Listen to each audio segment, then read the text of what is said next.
Terminator is one of those movies where they just got everything right.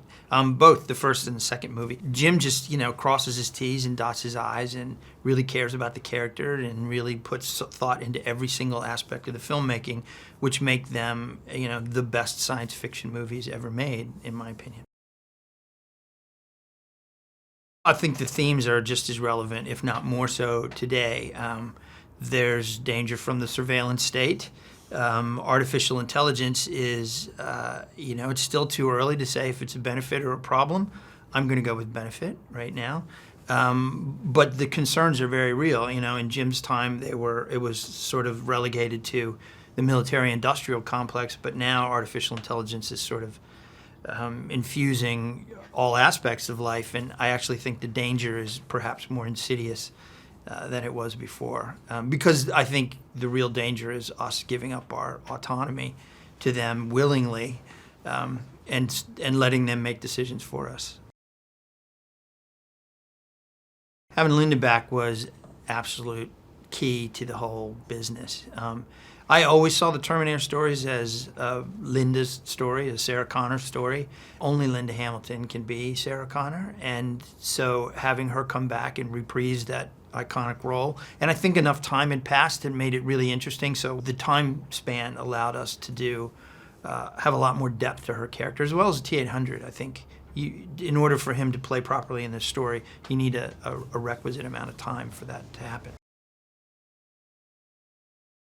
At the end of T2, Sarah destroys Cyberdyne. That had never happened before, and it broke the Ouroboros, the cycle. And that time wave washed forward and overwrote the future. It just so happens that Judgment Day is inevitable and the rise of AI is inevitable. So what Sarah did really was kick the can down the road. The Rev 9 is really a fusion between the T-800 and the T-1000. So carbon alloy, endoskeleton, liquid carbon skin.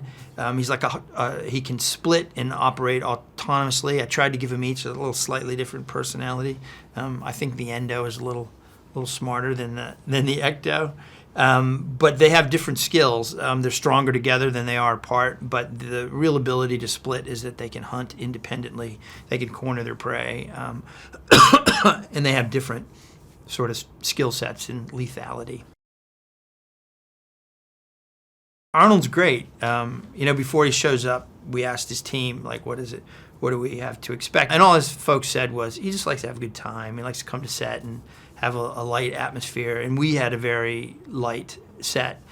I mean, it was very hard. It was a hard shoot, very focused, very busy, but I'm not a yeller. And we had a great time. He's super user-friendly for a director. Just tell me where to stand and what to say. He's like, I know that you're going to make me look as good as you can, and so I will do whatever you want.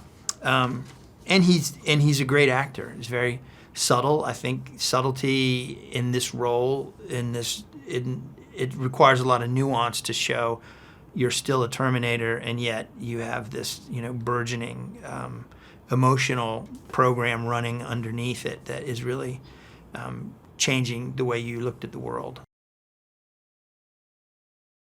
I just want audiences to have a good time, I hope they continue to think about it after they leave the theater, but I want them to walk out going, holy that was crazy. I feel that way when I watch the movie. I just feel like wrung out at the end of it because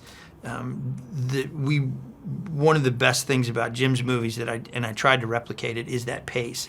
So it is just like a nonstop pressure cooker all the way to the end of the movie, and that sustained action suspense really just wrings you out, I think, in a good way. In John Carpenter's The Thing, a 1992 remake of the classic The Thing from Another World, is remembered for Bob Bolton's groundbreaking practical effects.